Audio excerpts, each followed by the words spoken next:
For Session Update, I'm Shannon Lurkey. The Senate DFL Caucus released their 2016 budget targets this morning.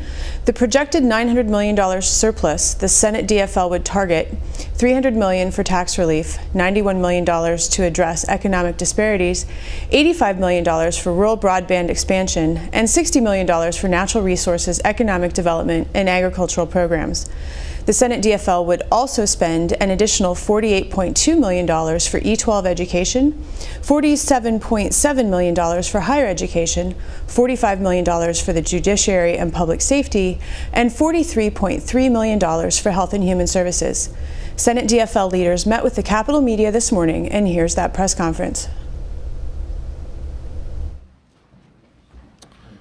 Morning, everybody. I believe we have sent out this morning the Senate's budget targets for the tax committee and all of our budget divisions. And just want to share with you, this is a supplemental budget proposal. And what that means and where the House was lacking is this takes into consideration what we did last year, and that is all baked into this. And what I mean by that is if you look at the target for taxes, it says $300 million. What that is we had our tax bill repriced based on what we passed last year, and it scored at $300 million. So we feel that that money is committed because that bill is sitting in conference. That is, I think, a place where the House is woefully inaccurate in their budget targets. I would like to know if they've asked to have their tax and transportation bill from last year rescored, because it needs to be part of the supplemental budget considerations. Those bills are in conference, so they need to fit into the targets. So we think this is a very responsible proposal in that it is all inclusive of what we passed last year and didn't get done, and this year. You'll notice it's a little incomplete because we don't know exactly where we're going to be in the bonding bill.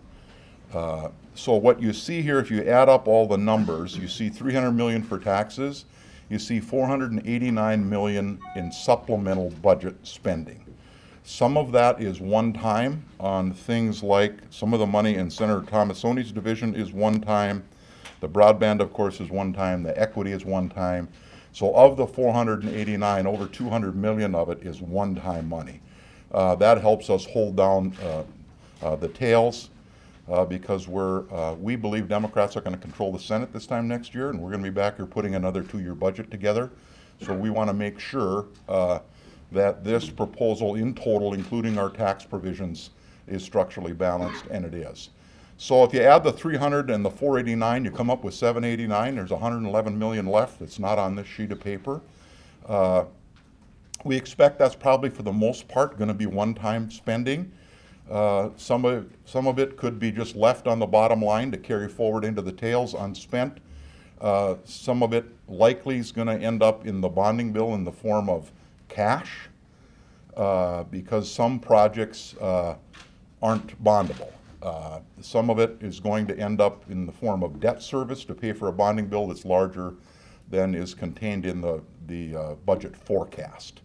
So the 111 million that you don't see on this sheet, we don't have a good handle yet on exactly where that's going to be. We've got to sit down with Senator Stump once Senator Cohen gets all of his divisions off and running and see how much cash he actually needs for the bonding bill. And I guess my most recent example is my old friend Governor Quee came in last week and to advocate for a project called the Norway House in Minneapolis. And good project, that's why the governor's working on it, I'm sure. But they weren't able to find a fiscal agent, Minneapolis or Hennepin County, to act as the fiscal agent. So if we were to do a project like that, it would have to be cash because it's not bondable. So there are a number of projects like that that the Senate may want to do that aren't bondable. So that 111 million that's not on this sheet of paper, we don't know exactly where that's going to land yet. So that is where we're at. I can just tell you I'm very, very proud of the fact that this is balanced out in the tails. We think that's really, really important. You couldn't miss the governor's comments in the State of the State when he said his #1 priority in this session was going to be structural stability for the state's budget going forward. So we have Senator Sieben, would you like to be next? You're going to probably have some questions about maybe some of the division work, and Katie's worked hard on the early childhood issue, and she maybe can speak to what we're thinking of doing there. I think for the most part, the spending in the budget bills is going to pretty closely align with where the governor is at. We don't know for sure yet because the division chairs just got these numbers last night, but it seemed like we're going to be able to accomplish most of the governor's priorities. And I should say what you don't see on this sheet that is a priority for the Senate is the paid family leave. That is in the tails. That will be in our tails budget. It's contained both in the tax area and in Senator Tomassoni's division. So that we are anticipating that being included in the Senate's budget proposal. I don't have a whole lot to add. I'd just say that I'd echo what Senator Bakk said about the Senate DFL Caucus's commitment to education is very strong, and I think that our supplemental budget proposal reflects that.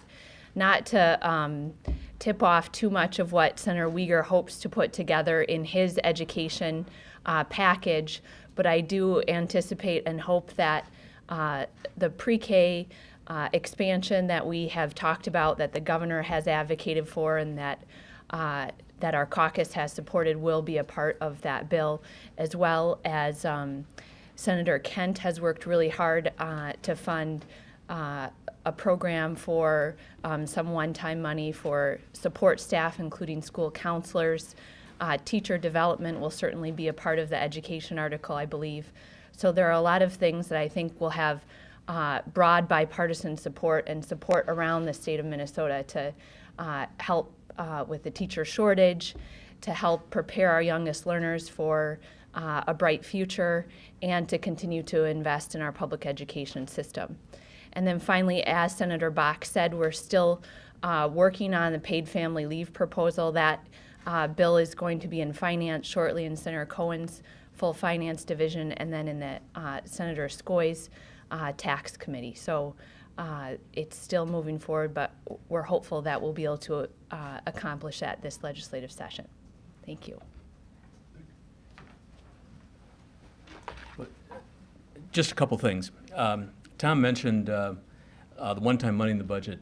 As I was eyeballing this, my guess is of the 49 spent within the Finance Committee, that probably somewhere upwards of 340 will actually be one-time money.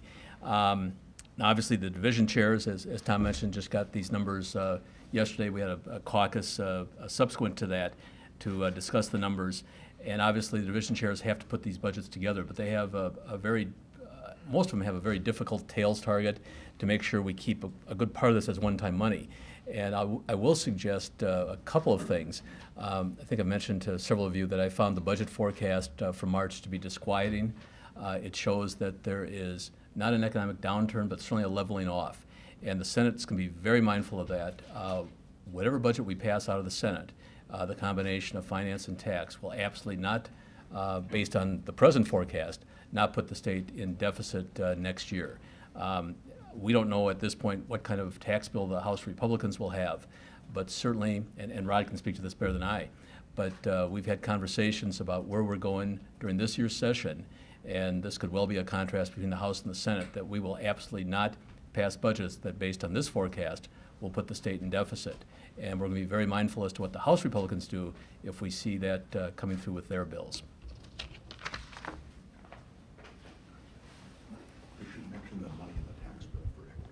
Yes, so I will just kind of talk a little bit about the equity work that we've done. Senator Champion and I, both the co-chairs, we actually have a second hearing here in about an hour, so a little over an hour. We have heard a lot from the community. We've heard about 17 bills on Monday, probably more. The 17 are around 20, hopefully today. That's a lot, and we'll hear the governor's proposals and ideas and a few more, in particular.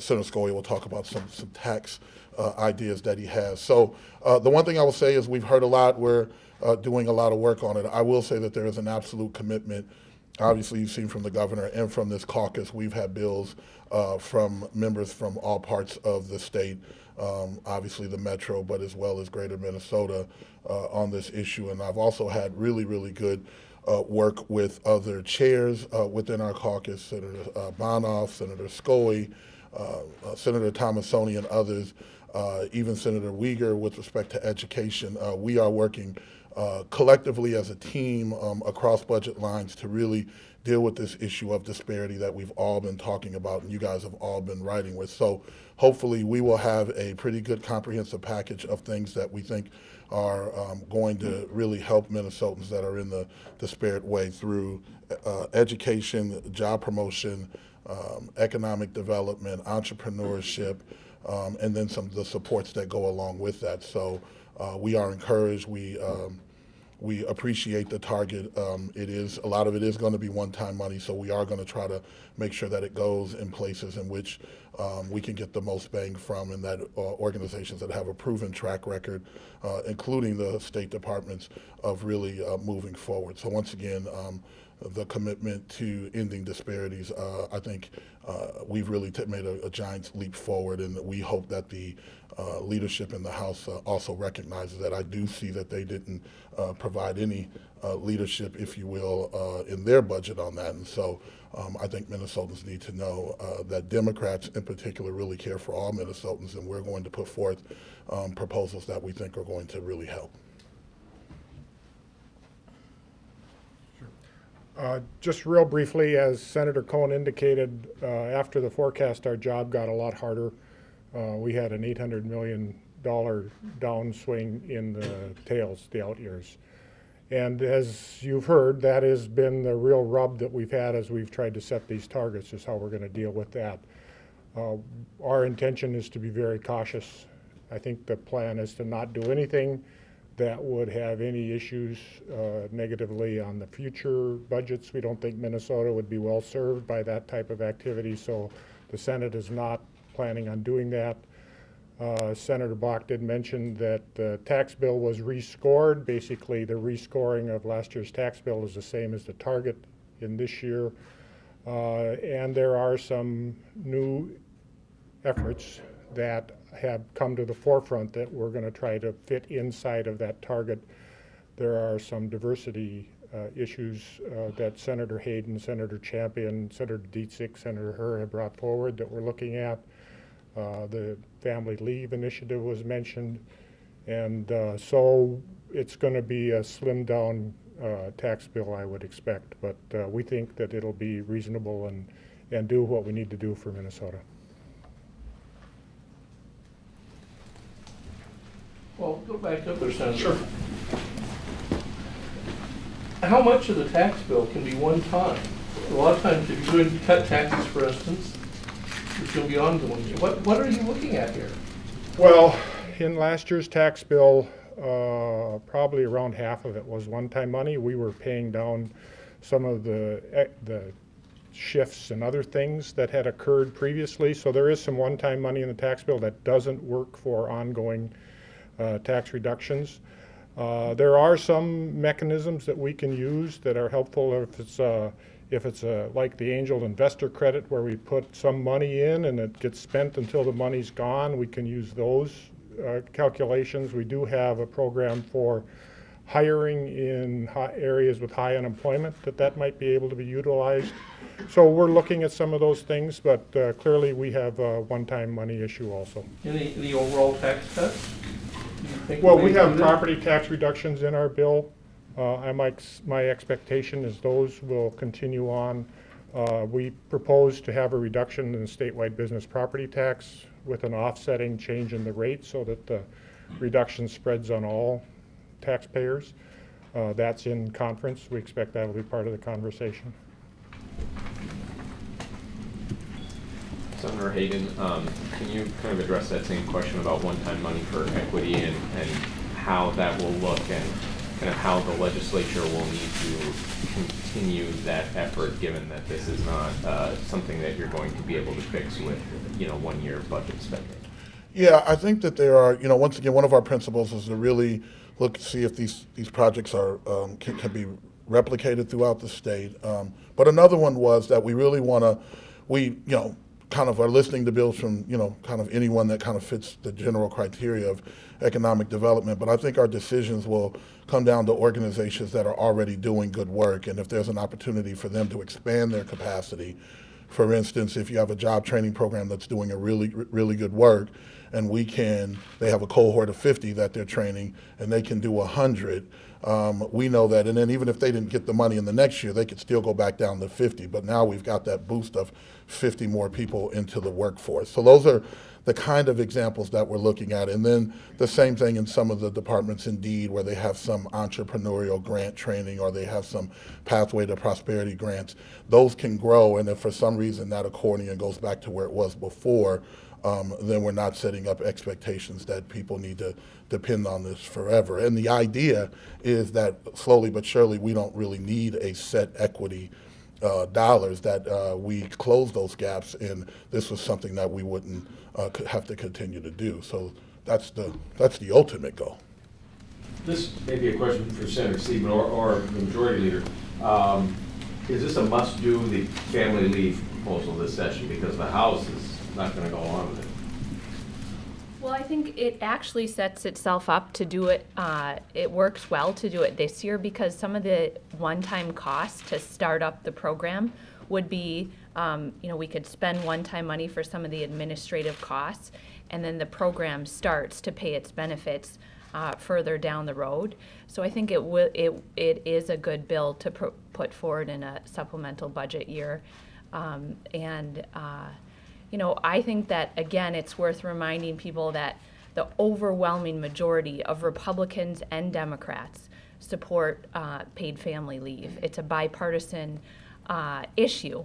Whether we have a bipartisan bill crafted or not still remains to be seen, but I'm hopeful. It may be a bipartisan issue, but there's no way that they will agree to any sort of assessment on businesses, even if it's shared by employees, or do you think they will?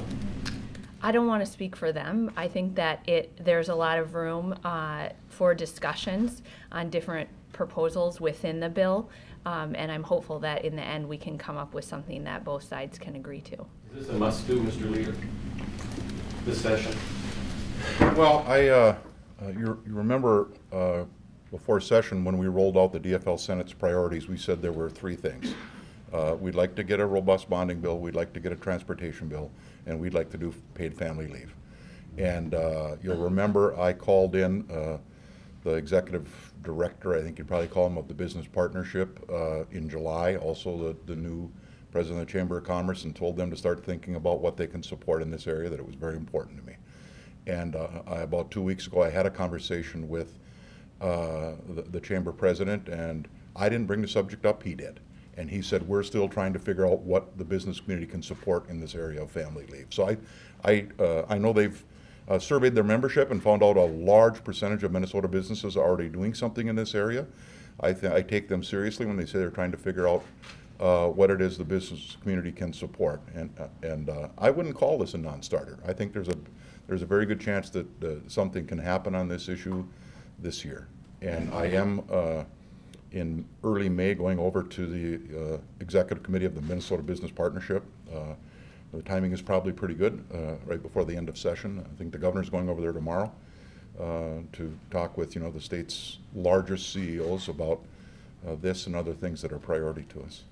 Senator Bakk, are we seeing a similar dynamic here shaping up as last session, where the budget targets are so far apart and there seems to be little common ground on some of the big spending priorities like the equity, for instance? Well, I think the bigger challenge is the House, when they released their targets, didn't give you a whole picture of where they're at. I mean, they didn't tell you that if you reprice their tax bill sitting in conference, it's somewhere between $1.2 and $1.3 billion. And you can imagine what the tails on that are in the next biennium. So I guess my question to them is, if you reprice that, they said they're going to spend $900 million on transportation and taxes. Well, there's only 1.3 in the tails, and I don't know how you do transportation and taxes as one-time money. So the number's got to be significantly less than $900 million in that area, assuming you're not going to do one-time spending on transportation. So what I'd like to know is they continue to talk about all the things they're going to do in the tax area. Show me the money, because it just isn't there. And I did tell the speaker last week, and I don't think this is a secret, that he is going to have to figure out which bill he wants, a transportation bill or a tax bill, because there's not enough money for both. Well, keep going. What's the process? Speaker said that you talked last week. I assume there's no big deals made. What happens from here on? Well, the finance divisions are gonna start to assemble their articles and get them over to Senator Cohen. We're hopeful to have Senator Cohen's bill up on the floor next Thursday.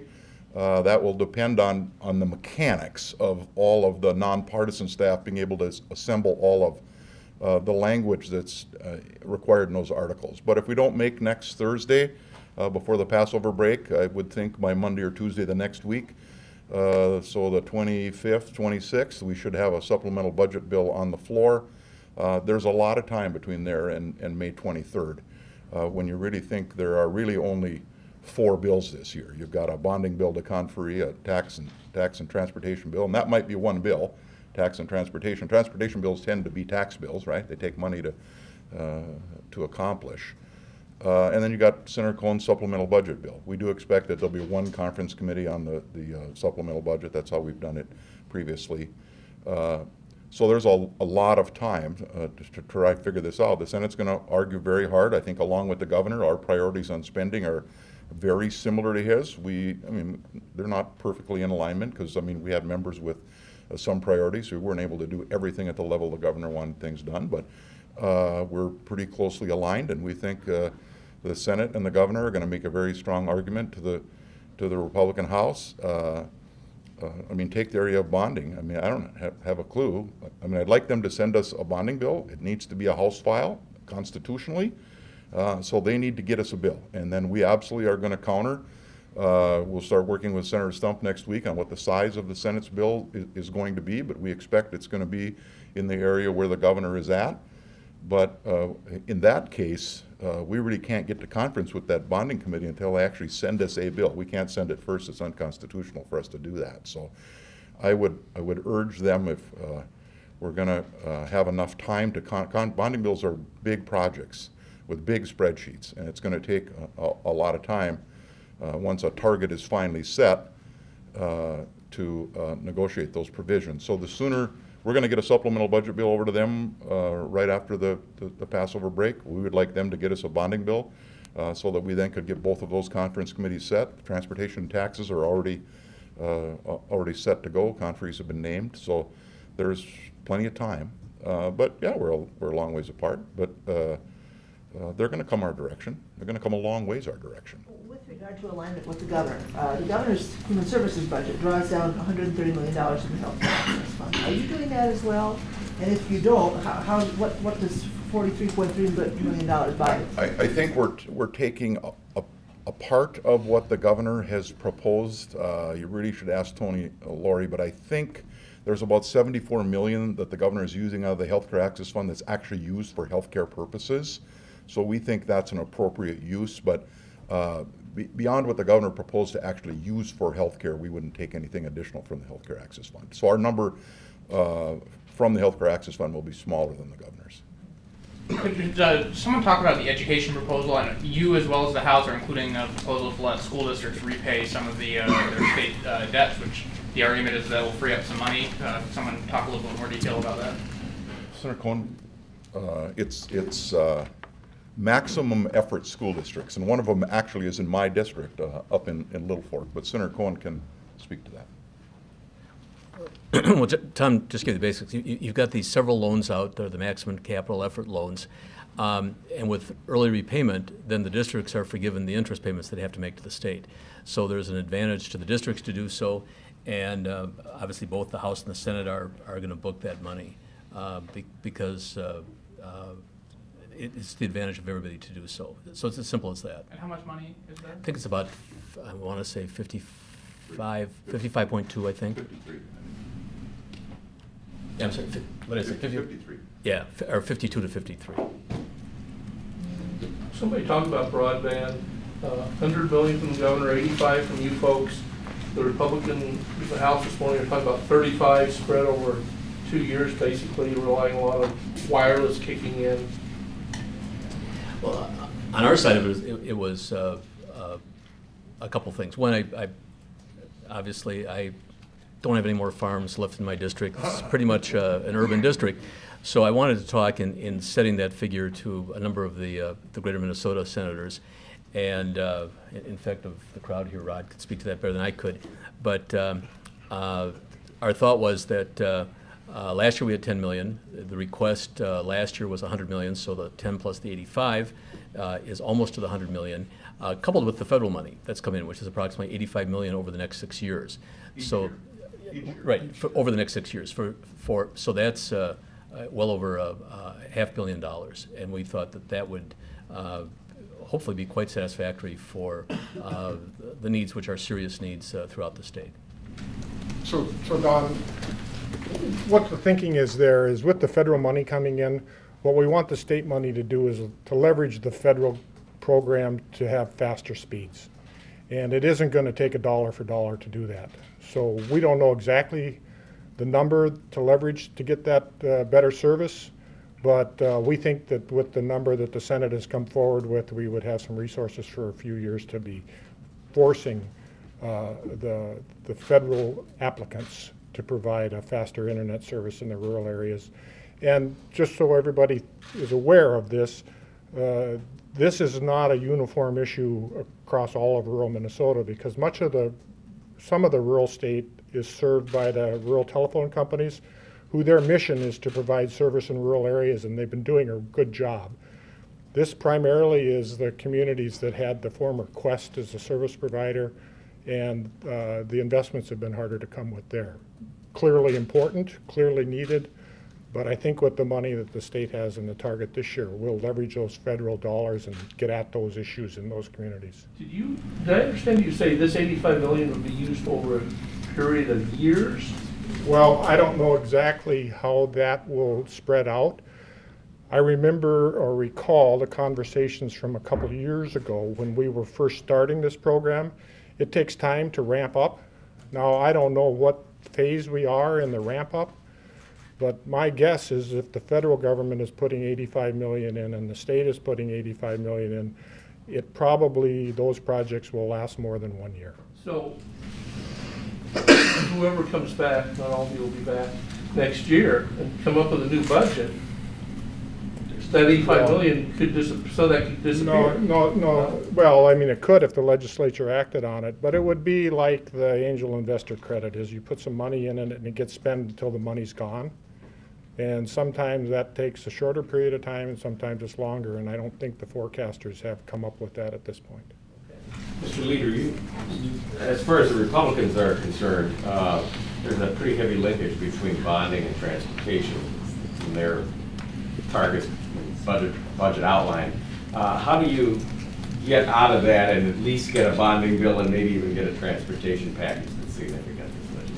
Well, I don't see any linkage with bonding to anything, frankly. And I've actually told the state chamber that I think they're at high risk of trying to link a bonding bill to a tax bill or some other things. It's just not related to anything. So I think the challenge over in the House, the Speaker's got a tough job. I mean, if you look at the votes on the Iron Range unemployment extension, 17 Republicans in the House voted against that. That tells me that they're not willing to spend money on anything. Nothing. Not even an economic disaster when industry collapses. And the business community wanted that extension for their employees so they could hold them in the community.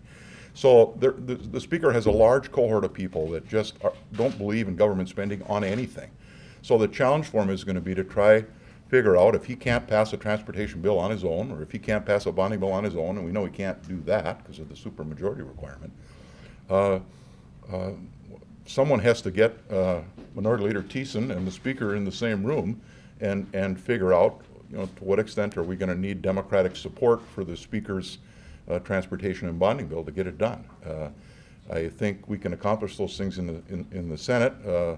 We've got the Republican caucus. Many of the members are much easier to work with. I think there'll be adequate Republican votes for a Senate bonding bill, but it's going to be a heavier lift in the House, obviously, if you look at I just kind of use the unemployment bill as kind of the litmus test of who's just not going to vote for one, and I think those 17 are probably not going to. And if you add on the 8 that he needed in the first place, even if you had his whole caucus, now you're 25. And so it's going to take a larger number of Democrats. So I think when they need that many Democrats, the option to link things, and I don't think they have a very strong hand to link things when they need so many Democratic votes to get both transportation and bonding done. And to be clear, you expect more than $1 billion in a bonding bill? Yes. And In the how, Senate? that's cash and bonds? Well, I don't, there'll be some cash, I just don't know how much. I told you we left 111 million here unspent in the spending bills. Some of that could end up in the bonding bill, some of it just might end up on the bottom line to help beef up the tails. But some portion of that 111 is going to end up in the bonding bill. I haven't had a chance to sit down with Senator Stump yet on kind of how many proposals he has for the bonding bill that really just have to be cash. But more than $1 billion in bonding? I expect so, yeah. Well, let me just follow up on that if I may, because $1 billion is halfway between 600 and 1.4, you know. I mean, are you going to lean pretty heavily toward the governor's number in your bonding bill, Mr. Leader? Might be more than the governor. I haven't talked with Senator Stump yet, so about this. We've been working with Senator Cohen and Senator Skoye on these budget targets, but I'll start conversations. You know, and I think Senator Stump really just started hearings yesterday on all of the bills.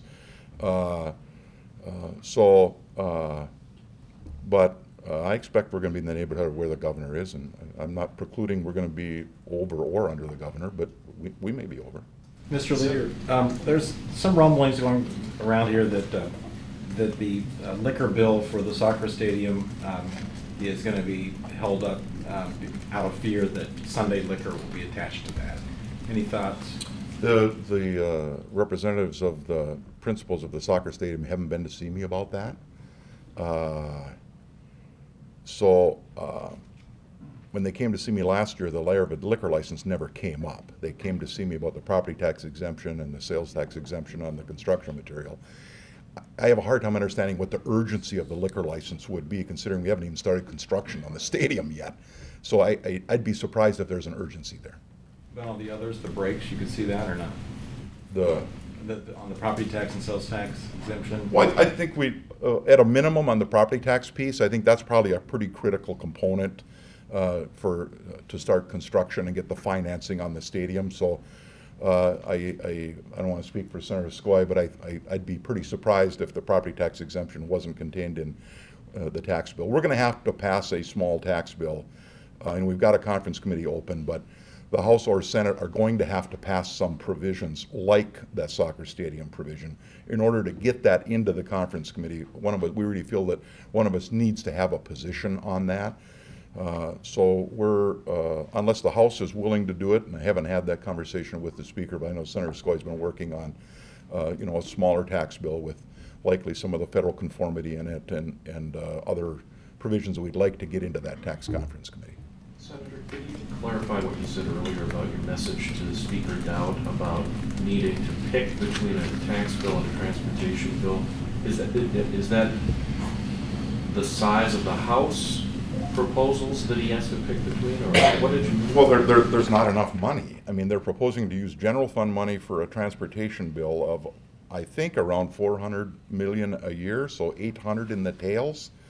A tax bill that I think when you reprice it is about 1.2, 1.3 this year, and probably maybe close to double that next year. I just don't know where all the money comes from. I mean, there clearly there's not enough money to do both of those bills. And so I would really encourage him, if he wants to get a tax bill, start thinking about the Senate's proposal on transportation that doesn't require general fund money.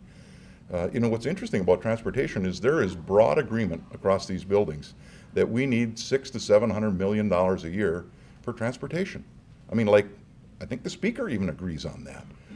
So we don't have that kind of general fund money in the tails. The new revenue in the tails in the next biennium is about $1.2 billion.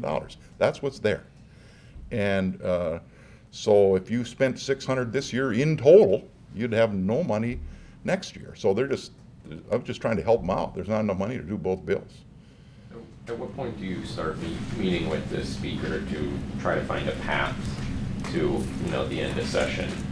Well, I think we got to get everything into conference first, right? So, I mean, I think he needs to get me a bonding bill, and we're going to get him a supplemental budget bill, and I understand for some reason they want to pass more than one budget bill. They want to pass some separate bills. I don't know how many there are, by division, which is fine if they'd like to do it that way. But I think once we get the supplemental budget bill into conference and get conferees named, and we get the bonding bill into conference and get conferees named, I think that's probably the point where the Speaker and I and the Governor are going to have to sit down and figure out kind of what's the end game here as we carve up, what is actually a relatively small amount of money because of ongoing money.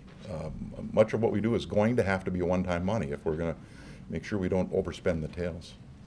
Somebody could elaborate on which bonding and tax provisions would fund some of the transportation needs that are highlighted. I mean, there's 31.5 of the general fund contribution. So which bonding and tax provisions would go towards the remaining transportation needs?